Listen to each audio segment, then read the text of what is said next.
30 व 31 जुलैच्या मध्यरात्री अमळनेर शहरावर अचानक कोसळलेल्या ढगफुटी सदृश पावसाने संपूर्ण शहराला जलमय करून टाकले. या अचानक आलेल्या आपत्तीमुळे शहरातील अनेक नागरिकांच्या घरात व व्यापाऱ्यांच्या दुकानांमध्ये पुराचे पाणी शिरून संसारोपयोगी व जीवनोपयोगी वस्तूंचे अतोनात नुकसान झाले. बाजार समितीची संरक्षण भिंत कोसळल्याने पुराचे पाणी थेट आवारात शिरले आणि तेथील व्यापाऱ्यांचेही मोठे नुकसान झाले. या जलप्रचंड आपत्तीचा फटका शहरातील निष्पक्ष व रोखठोक पत्रकारितेचा आवाज असलेल्या अमळनेर 7 न्यूज आणि खबरीलाल न्यूज यांच्या संयुक्त कार्यालयालाही बसला. कार्यालयात पुराचे पाणी वेगाने शिरल्यामुळे बातम्या बनवण्यासाठी व प्रसारणासाठी आवश्यक असलेले 2 लॅपटॉप, 1 कम्प्युटर, विविध रेकॉर्डिंग माइक्स, महत्त्वाचे सॉफ्टवेअर्स, प्रिंटर्स आणि इतर मौल्यवान इलेक्ट्रॉनिक साहित्य पाण्याखाली गेले. याशिवाय कार्यालयातील फर्निचर व कागदपत्रे पूर्णपणे खराब झाली आहेत. प्राथमिक अंदाजानुसार सुमारे 4 ते 5 लाख रुपयांचे आर्थिक नुकसान झाले आहे.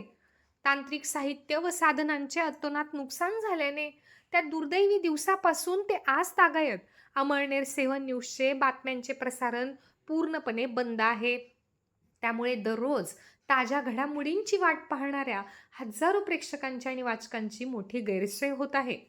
या पार्श्वभूमीवर अमळनेर 7 न्यूजचे संपादक महेंद्र रामोशे यांनी अत्यंत संवेदनशील व भावनिक शब्दांत आपल्या प्रेक्षकांची दिलगिरी व्यक्त केली आहे.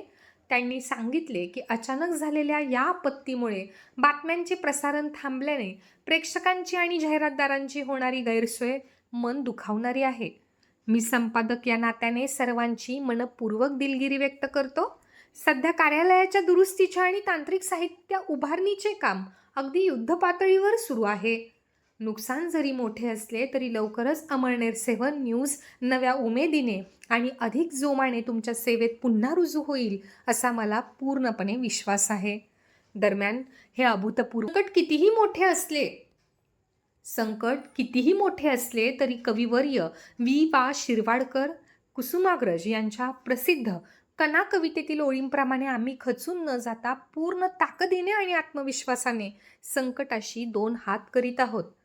कुसुमाग्रजांच्या भाषेत म्हणावंसं वाटतं, ओळखलत का सर मला पावसात आला कोणी, ओळखलत का सर मला पावसात आला कोणी, कपडे होते कर्दमलेले केसांवरती पाणी, क्षणभर बसला नंतर हसला बोलावरती पाहून, गंगामाई पाहुणी आली गेली घरट्यात राहून, माहेरवाशीन पोरीसारखी 4 भिंतीत नाचली, मोकळ्या हाती जाईल कशी बायको मात्र वाचली, मोडून पडला संसार तरी मोडला नाही कणा, मोडून पडला संसार तरी मोडला नाही कणा, पाठीवरती हात ठेवून फक्त लढ म्हणा, फक्त लढ म्हणा, फक्त लढ म्हणा.